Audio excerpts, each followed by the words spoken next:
Ashley looked me dead in the eye at my own dining table and told me my life's work was low class, heavy-smelling trash. I didn't cry, I didn't shout, I just quietly picked up my plate and walked into the kitchen. 30 days later, she was paying $80 a plate to eat those exact same words, and she never saw it coming. My name is Patricia. I am 58 years old, and for the last 32 of those years, I have smelled like roasted garlic, smoked paprika, and industrial-strength dish soap. I am a diner cook. I don't wear chef whites. I wear an apron with grease stains that no amount of bleach will ever fully lift. It's not glamorous. But that grease, that heat, that relentless 14-hour grind, that is what kept a roof over the heads of my 3 children after their father decided he preferred the company of a 20-something bartender to the responsibilities of a family. When you raise 3 kids on a short-order cook's salary, you learn how to stretch everything. You stretch $1 until it screams. You stretch a pound of ground beef with breadcrumbs and onions so everyone gets a second helping. And most of all, you stretch your own patience. You learn to swallow your exhaustion because there is no room for it. Tom was my oldest. He was the one who remembered how bad it was when his father first left. Because of that, I think I subconsciously designated him as the golden child of our little fractured family. I wanted to protect him the most, shield him from the harsh realities of our bank account. I worked double shifts so he could have the right sneakers. I stayed up until 2 in the morning making the signature tomato basil reduction sauce that the diner customers loved, just so I could earn a little extra cash under the table for his college fund. I gave him everything, and then he brought home Ashley.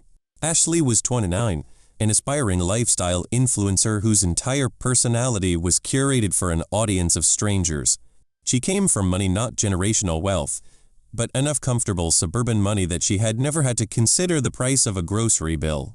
To Ashley, food wasn't sustenance. It was an aesthetic. From the very first time she stepped into my cramped, dated kitchen, she made her disdain clear. It was never a direct insult. It was always wrapped in the polite, toxic veneer of constructive criticism. Gaslighting at its finest. She would pinch the fabric of my curtains and ask if I'd ever considered modernizing. She would look at my chipped, mismatched plates I had bought at a thrift store in 1996 and suggest that eating off proper china improves digestion. I ignored it. I told myself she was young, insecure, trying to mark her territory. I told myself to be the bigger person. But the real issue wasn't Ashley. The real issue was Tom. Whenever Ashley made one of her little remarks, Tom would just sit there. Sometimes he would look down at his phone. Sometimes he would let out a short, uncomfortable chuckle. He never defended me. He never told her to stop. He operated under the illusion that by saying nothing, he was staying neutral. He didn't understand that in a room where someone is being disrespected, silence isn't neutral. Silence is a co-signature. Let's get back to the diner. For 3 decades, the one thing that kept our local diner afloat against the tide of corporate chains was my sauce. It was a deeply complex, slow-simmered ragout with a secret blend of roasted aromatics. People drove from 2 towns over just for a bowl of pasta with that sauce. I never wrote the recipe down. It lived entirely in my head and in the muscle memory of my hands. What nobody knew, not even my children, was that for the past 6 months, I had been in quiet negotiations with the regional director of an upscale, national restaurant group. They had sent a scout to the diner. He tasted the sauce. Then he came back the next week with an executive chef. Then they brought a commercial lawyer. They wanted to buy the rights to the recipe. They wanted to bottle it, use it as the flagship base for their new line of high-end Italian bistros, and own it outright. The number they put on the table was life-changing. $600,000. I hadn't signed the paperwork yet. I was hesitant. That sauce was my identity. It was the only thing of value I had ever truly created from scratch. I was sitting on the contract, reviewing the LLC structures and payout terms, waiting for a sign that I was doing the right thing. I didn't know it then, but that sign was going to arrive on a Sunday. I had cooked a massive spread for Tom and Ashley. When I served them, Ashley stared at her plate, crossed her arms, and sighed. "Mom," she said, "fine dining restaurants don't cook like this. It's so rustic. And the smell is so heavy. It seeps into my clothes." I froze. I looked at Tom, waiting for him to speak. Instead, he laughed. "Yeah, Mom," he shrugged. "It is a bit heavy smelling." People often confuse keeping the peace with actually having peace. They are not the same thing. When you swallow an insult in your own home just to avoid a confrontation, you aren't keeping the peace. You are internalizing the war. You take their disrespect and store it inside yourself, slowly destroying your own self-worth so they don't have to feel uncomfortable. It is a slow self-destruction with a polite name. I had spent years being polite. I thought it made me a good mother. But looking at my golden child laugh at my humiliation, I realized the devastating truth. My silence hadn't protected him from anything. It simply taught him how to utterly disrespect his own mother. For 3 decades, I had let my love for my son dictate my boundaries, but the moment he laughed at my expense, that era ended permanently. I didn't say a word. I simply looked at Tom, then at Ashley, and picked up my unfinished plate. I walked into the kitchen and scraped the food into the trash. My blood ran cold. The warmth of a mother's unconditional forgiveness vanished, replaced by an icy, absolute clarity. I didn't cry. I took action. I wiped my hands on my apron, took off the stained fabric, and draped it over the back of a chair. I walked down the narrow hallway to my bedroom and closed the door behind me. Sitting on my nightstand was a thick, manila envelope. Inside it was the massive acquisition contract from the restaurant group. For weeks, I had agonized over selling my soul, my recipe, my legacy. Now, I saw the paperwork for what it truly was. It wasn't a surrender. It was an emancipation. I sat on the edge of my bed, turned on the small reading lamp, and pulled out my reading glasses. The emotional temperature in the room plummeted. I stopped feeling. I started calculating. I picked up my phone and dialed my commercial attorney. It was a Sunday evening, but when you are dealing with a $600,000 intellectual property acquisition, lawyers tend to answer on the second ring. He did.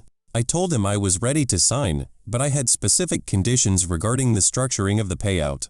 I instructed him to finalize the creation of a limited liability company. The funds were not to touch my personal checking account, not even for a fraction of a second. They were to be wired directly into the LLC, of which I was the sole managing member. We also finalized the strict non-disclosure agreement regarding the recipe's origin, with one critical, highly specific carve-out for menu attribution. Let me be very clear about why this matters. A document signed before conflict is the foundation of basic self-preservation. When people think of a paper trail, they usually imagine keeping text messages or saving angry emails. But a true paper trail is proactive, not reactive.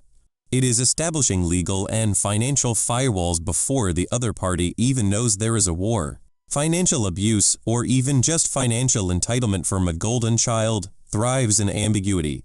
It relies on shared accounts, verbal promises, and the blurred lines of family. You defeat that entitlement by making the lines solid, legal, and impenetrable. The real cost of keeping things in the family is usually your own future. By moving the asset into an LLC, I ensured that if Tom ever came looking for a handout, or if Ashley tried to calculate my net worth to fund her lifestyle, they would find absolute, zero legal leverage. I didn't know it then, but the specific menu attribution clause my lawyer drafted that night was the exact mechanism that would completely shatter Ashley's fragile, curated facade.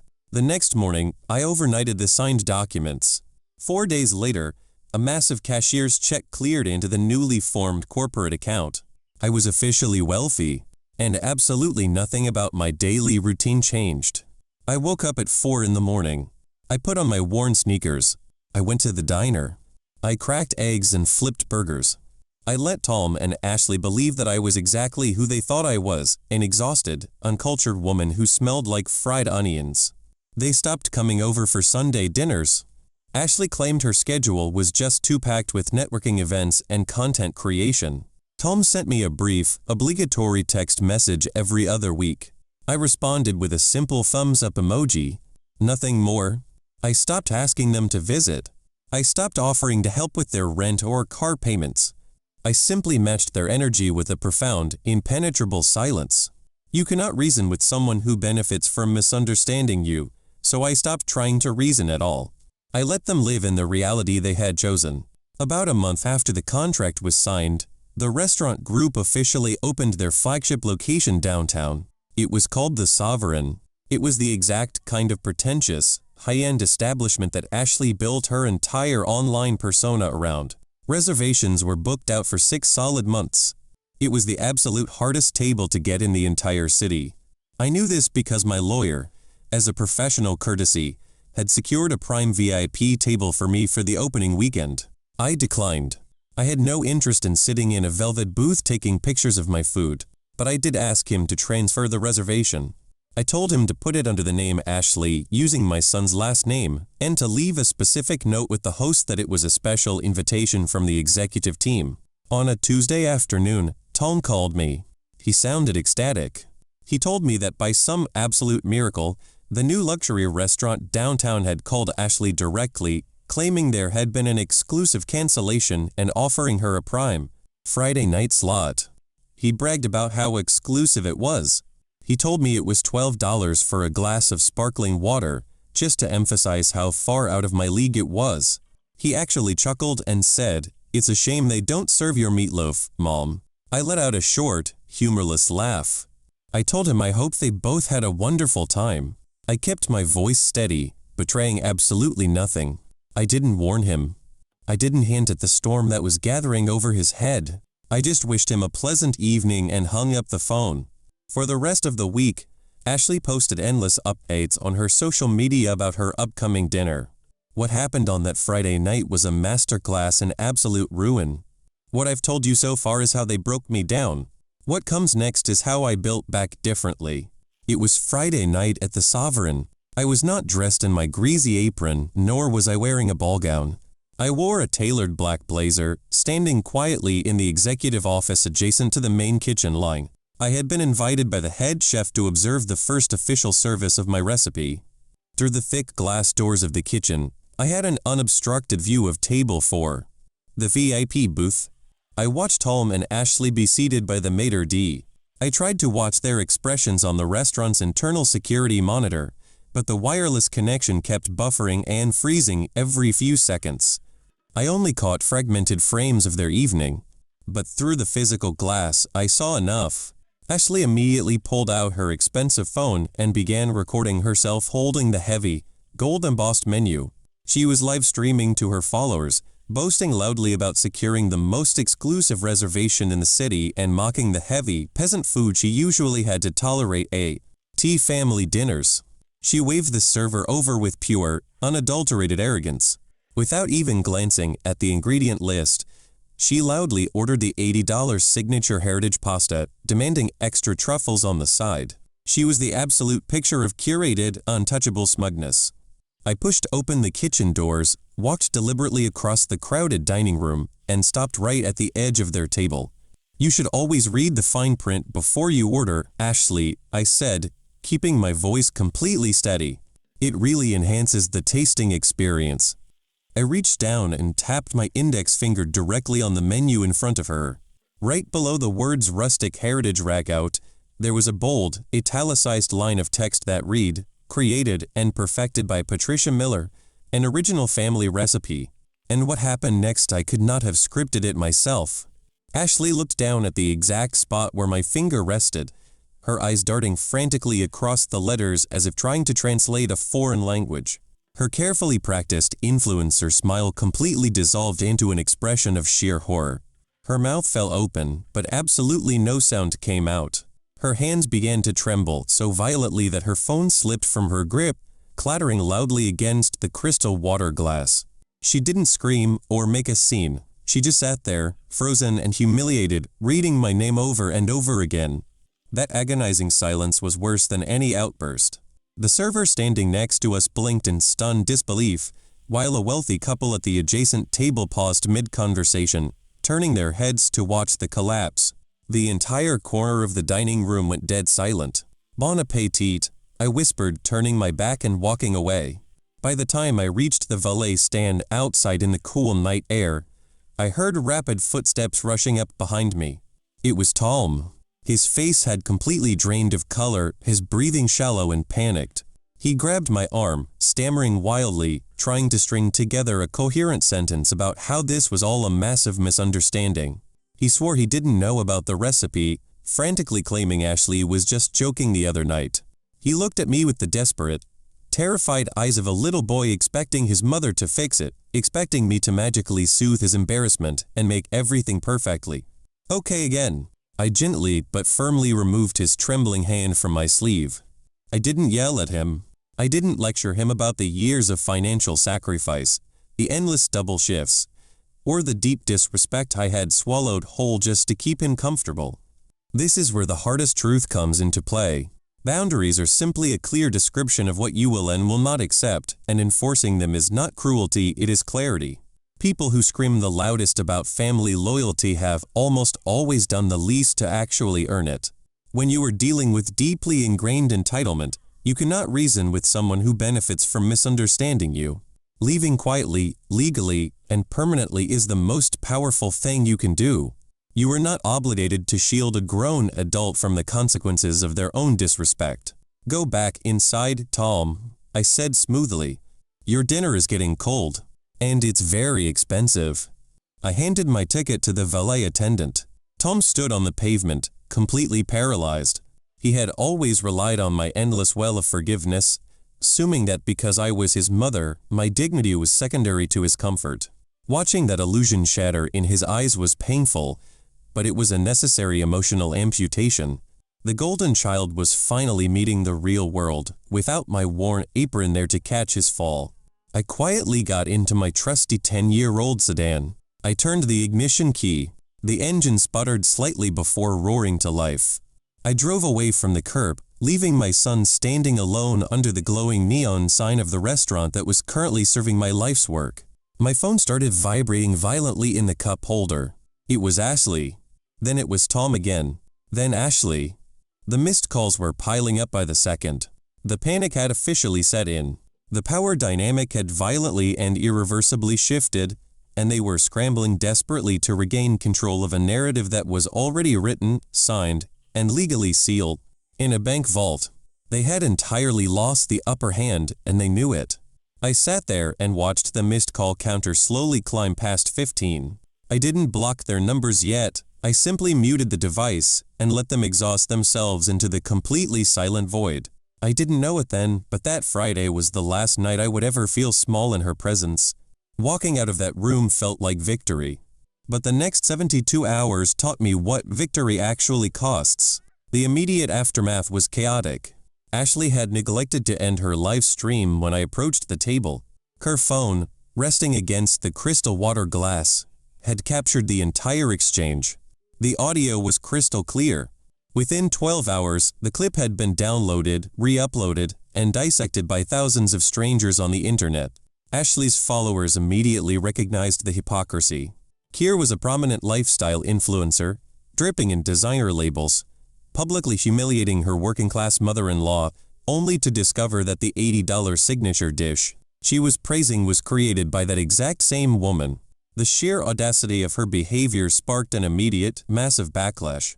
Her comment section was flooded with people calling out her elitism. 2 brands that sponsored her posts dropped her by Monday morning. She was spiraling desperately, frantically deleting comments and trying to draft an apology that framed her as the innocent victim. It failed. But the public humiliation of my daughter-in-law was only the beginning of the fallout. The real, devastating consequence was what happened with my son. Tom showed up at my front door unannounced on Sunday. He didn't knock. He used his spare key and walked straight into the kitchen right as I was making a pot of coffee. He looked exhausted, his hair unkempt, the polished veneer of his corporate job completely stripped away. I poured a second mug of coffee, pushed it across the counter, and waited for him to speak. He didn't start with an apology. He started with a bitter accusation. He demanded to know exactly why I had kept the corporate acquisition a secret. He loudly told me that he had an inherent right to know about major financial windfalls. And then he crossed the unforgivable line. He suggested that since he and Ashley were now facing public humiliation and lost advertising income because of my stunt, it was fair that I transfer 20% of the LLC's FU NDS to them to help weather the storm. He tried to frame it as a family loan. Let's pause here, because I deeply need to talk about the profound difference between guilt and shame. Understanding this exact distinction is the thing that finally set me free from a lifetime of manipulation. Guilt is the deeply uncomfortable feeling that you did something wrong. It is a healthy, natural emotion rooted in your own internal moral compass, signaling that you made a mistake and need to make amends. Shame, however, is the incredibly toxic, internalized belief that you were something wrong. Narcissistic family systems and entitled individuals don't want you to feel simple guilt. They want to completely saturate you in shame. They weaponize your natural empathy to convince you that your very existence, your boundaries, and your needs are inherently selfish and fundamentally defective. For 32 long years, every time I couldn't afford a luxury for Tom, or every time Ashley criticized my small home, I felt a deep, suffocating shame. I had internalized their disappointment as my own fundamental failure as a mother and a human being. But standing there in my kitchen, looking at my grown son demand a massive payout from the very culinary work he had openly mocked just weeks prior, I realized my moral compass was perfectly intact. I hadn't done a single thing wrong. The shame belonged entirely to them, and for the very first time in my life, I absolutely refused to carry it for them. I looked him dead in the eye and calmly said no. I told him the money was legally secured in an impenetrable LLC structure and not a single cent would ever be transferred to his personal account under any circumstances whatsoever. His demeanor shifted from manipulative victimhood to unadulterated rage. He threatened to launch a vicious smear campaign against me. He said he would tell everyone that I was a terrible, abusive mother maliciously trying to ruin his marriage. He screamed that I was dead to him, his voice echoing loudly off the linoleum floor of the house I bought to shelter him. I didn't raise my voice. I simply pointed a steady finger toward the front door. "Leave your spare key," I said. When you finally stop playing your assigned, submissive role in a toxic family dynamic, the pushback is always violent. They will try everything to drag you back into the mud because your silent compliance is the only thing that keeps their false reality intact. But I had my paper trail. I had my financial independence. And most importantly, I had finally found my own absolute self-respect. He stared at me, slowly realizing the power dynamic was permanently broken. He threw the metal key on the granite counter, so hard it chipped the surface, turned on his heel, and violently slammed the front door behind him. No contact is never a dramatic, theatrical punishment. It is a necessary, clinical medical decision to completely remove a destructive pathogen from your immediate environment. The exact moment that wooden door clicked shut, the strict no-contact protocol officially began. I walked over, locked the heavy brass deadbolt, and immediately called a real estate agent. I had spent 32 years in that house, raising a son who ultimately viewed me as nothing more than a convenient ATM and a pathetic punchline. I was entirely done. Within 48 hours, the house was formally listed on the market.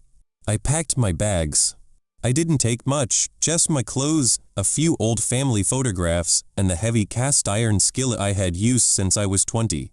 I bought a small cottage near the coast, 3 states away. I didn't leave a forwarding address or post my location online. I vanished into a peaceful anonymity. My bank accounts were secure and my mind was finally quiet.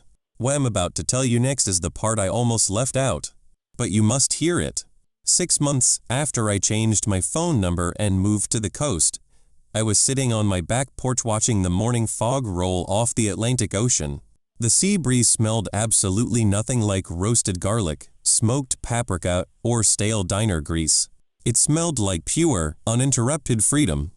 My life had finally settled into a quiet, beautiful rhythm. The LLC was functioning perfectly, managing the royalty payments and the initial buyout structure without requiring a single moment of my daily attention.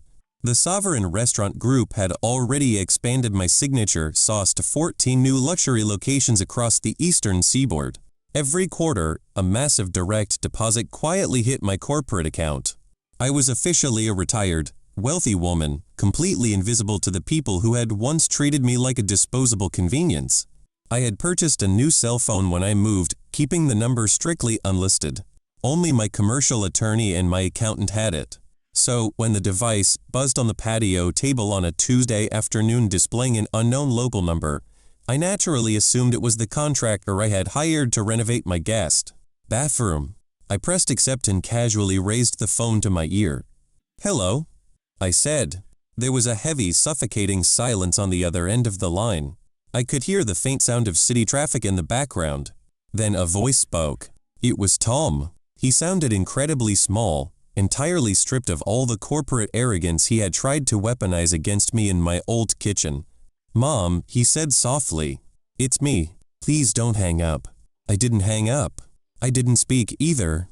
I just sat there, listening to the sound of seagulls circling overhead, letting him carry the absolute weight of the conversation for the first time in his entire life.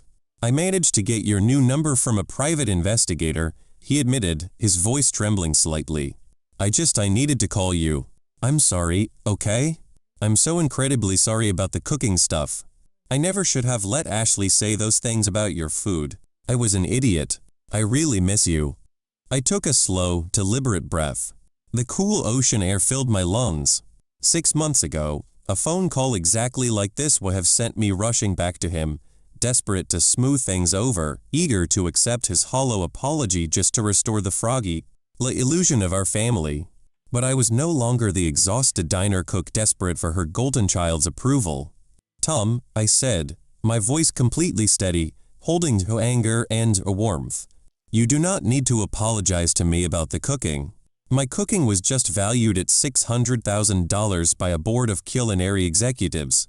It is currently being served on fine china to people who book reservations 6 months in advance. You don't need to apologize for the food. I paused, letting the cold reality of my success echo through the phone. You need to apologize because you sat in absolute, comfortable silence while your wife humiliated your mother in her own home. You need to apologize because you repeatedly chose the path of least resistance, trading my dignity for your temporary peace. And that is not something a simple phone call can ever fix. He didn't have a response. The line went completely dead silent. He breathed heavily into the receiver, realizing that the old version of me, the woman who would accept the absolute bare minimum just to keep him around, was permanently gone. I softly pressed the end button. I didn't block the number. I didn't need to. I knew with absolute certainty he would never call again. The false narrative he had built in his head had finally collapsed. There is a profound, bitter irony in realizing that the validation you spend your entire life craving from your own flesh and blood is often handed to you by total strangers. A board of corporate executives saw my worth in exactly one afternoon. My own son couldn't see it after 32 years of me sacrificing my entire existence for his comfort. Sometimes, the world will see your immense value long before your family ever does, simply because strangers don't have a vested emotional interest in keeping you small. It is incredibly crucial to understand why this dynamic was so difficult for me to finally see, and it comes down to the deeply insidious nature of trauma bonding. Trauma bonding isn't just something that happens in toxic romantic relationships. It happens in family systems, too. It occurs when a prolonged cycle of subtle abuse, dismissal, and emotional withdrawal is occasionally interrupted by tiny, random breadcrumbs of affection. For decades, Tom would ignore my needs, dismiss my exhaustion, or let Ashley belittle me, but then he would smile and thank me for cooking Sunday dinner, or ask for my advice on a minor problem. My brain, completely starved for his love, would desperately latch onto those microscopic moments of warmth, completely ignoring the massive, crushing foundation of disrespect. Benny. FM. We stay deeply loyal to those who continuously hurt us because the trauma bond tricks our nervous system into believing that those sporadic breadcrumbs are a full, nourishing meal. You become physically addicted to the hope that if you just endure a little more pain, they will finally love you the way you deserve. Breaking a family trauma bond feels like going through brutal, physical withdrawal, because your own brain is screaming at you to return to the familiar, comfortable pain rather, and face the terrifying, unknown piece. If you are listening to this right now, and you recognize that pattern in your own life, I need you to understand something very clearly. Leaving quietly, legally, and permanently is the absolute most powerful thing you can do. You do not owe anyone an explanation for saving your own life. I am 58 years old. My hands still have faint burn scars from 30 years of working a commercial grill. But I sleep through the night now. I wake up knowing my dignity is intact. So what do you think? Did I go too far or not far enough? Let me know in the comments below.